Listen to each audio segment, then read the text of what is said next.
It was more like living in the Garden of Eden than anything else I can think of, wrote Charlie Palmer about the Great Smoky Mountains.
Hey guys, welcome to Shane's World, and today we're going to start this video out at a mountain farm museum, and it's got a unique collection of farm buildings that were assembled right here in the Great Smoky Mountain Park. And right up the road we're going to also take you to an old mill that's been here for way over 100 years called the Mingus Mill. You guys come along and join us.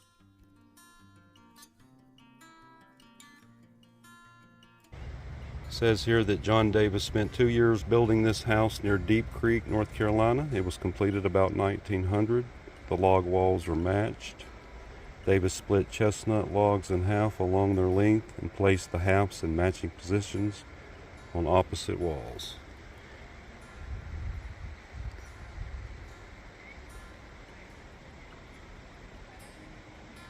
This is the Davis house and the family here.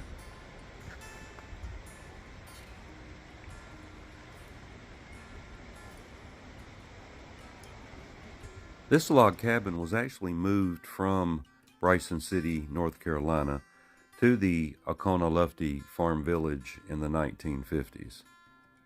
And the main house on the farmstead was built by John E. Davis, who began construction on this house in 1899.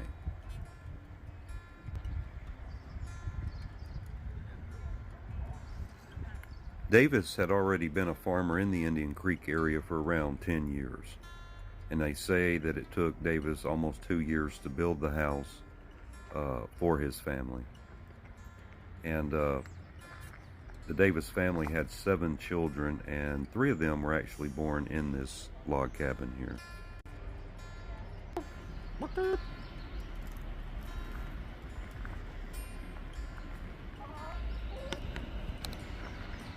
John Davis eventually sold this house to Joe Queen, who actually was the owner at the time that the national park acquired it.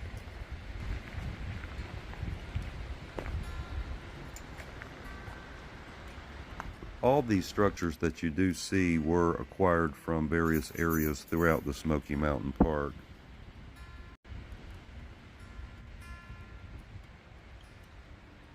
The only original structure here is actually the barn that we'll be taking a look at, which was the Enlow Barn, and it was built around 1880 by Abraham Enlow's grandson, Joseph, who owned the land here where the museum is now.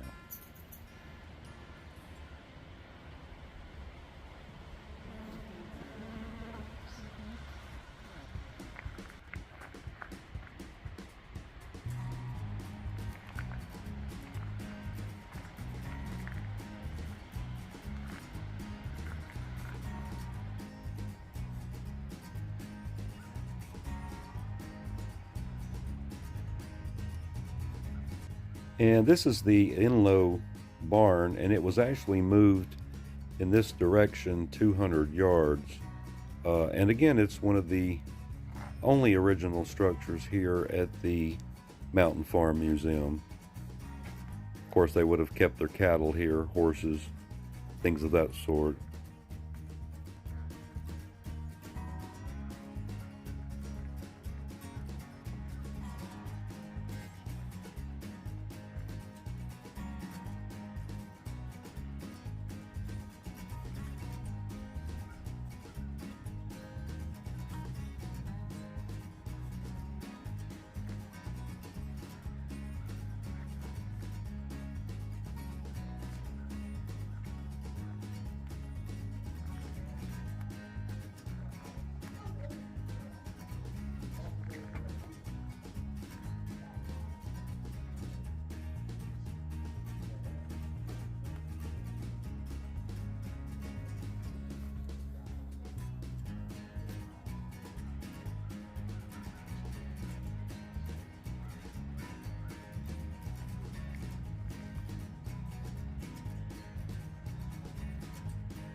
corn crib.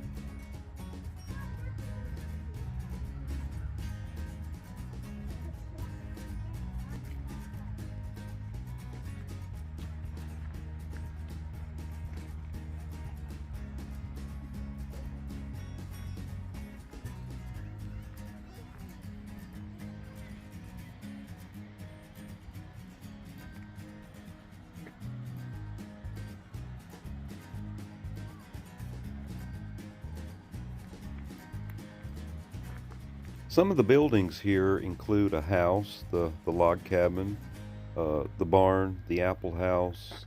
They've got a spring house, a smoke house, and many other structures out here, including an outhouse was essential back in those days.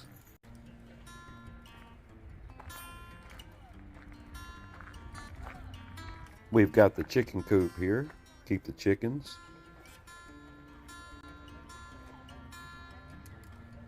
Here we've got the apple house, and nearby we've got the apple trees or the apple orchard.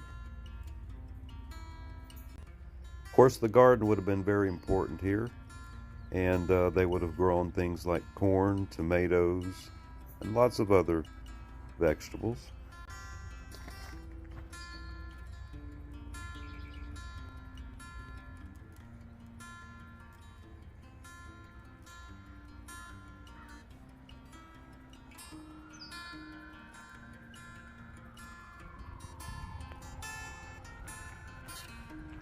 Here we've got the meat house, used for mainly storing pork, especially salted pork, which would get them through the winter.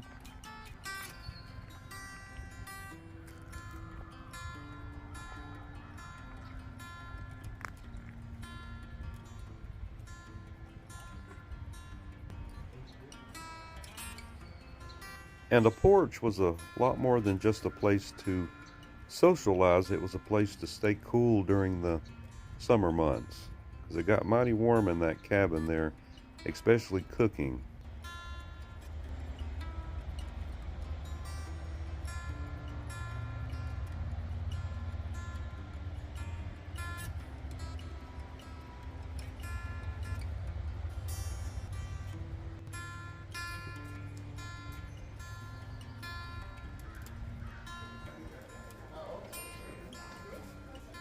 Here we've got at the Visitor Center a museum, and if you do come up and stop up here at the Mountain Farm Museum, which is actually located behind the Visitor Center, right at the gateway into the Smoky Mountains.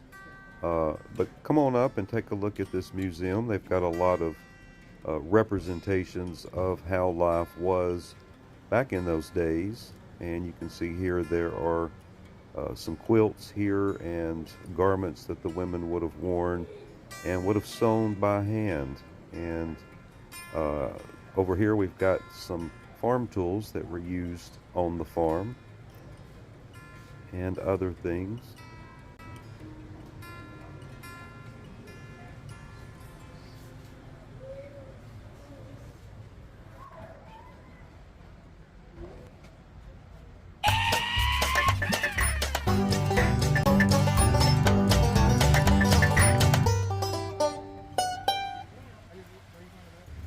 And here we've got the Mingus Mill, an 1886 turbine mill. Let's go take a look. What makes this mill unique is that it had a metal turbine instead of a traditional wooden water wheel that you see on a lot of mills in this area. And it made Mingus Mill one of the most advanced mills in the Smokies. Engraved in the gable and eave of the mill are the initials STE, and that stands for Sion Thomas Early, who was actually the millwright contractor for the Mingus family, and he was paid about $600, which would have been some pretty good money back in those days.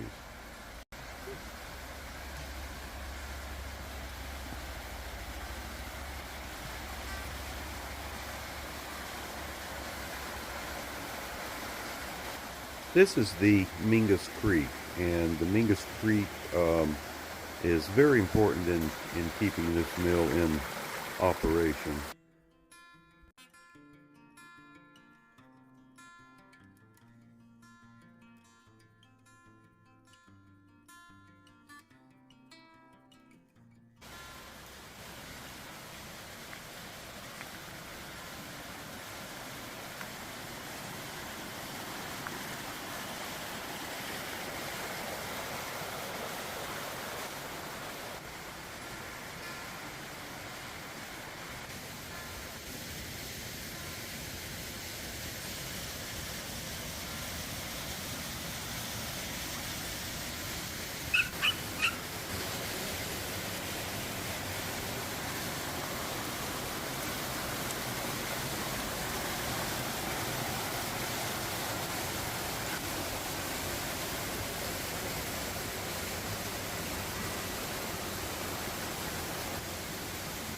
Here is talking about the Mingus Mill.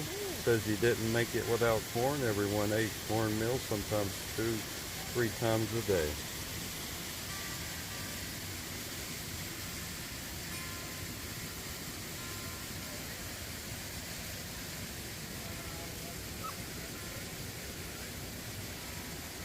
Says here the Mingus family sold the mill to the National Park Service in the 1930s. Here's your turbine, millstone.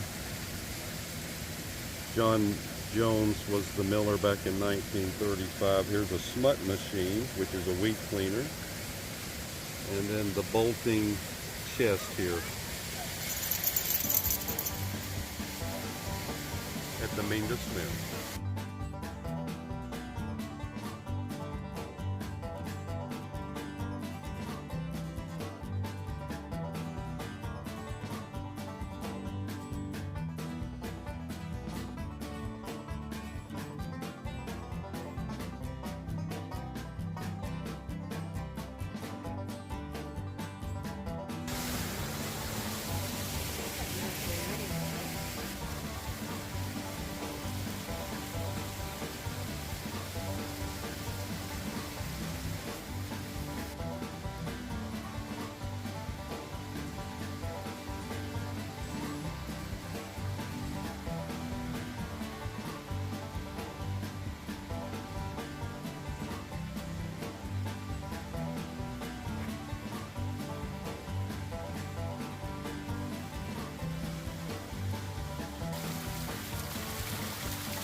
Corn was ground on the spot and actually returned to the customer in a little sack. And the miller could grind more than 6 bushels per hour back in those days. As well as wheat too was ground for waiting customers for a small fee. Customers could also store the wheat on the mill's 3rd floor. Thanks for joining us today up here in the Smoky Mountains to take a look at the outside Mountain Farm Museum as well as the Mingus Mill, and stay tuned to HUGHES TV for a look at Kate's Cove. We'll be doing a video on that very soon, and you guys stay tuned. And if you like this video, please give us a like and subscribe.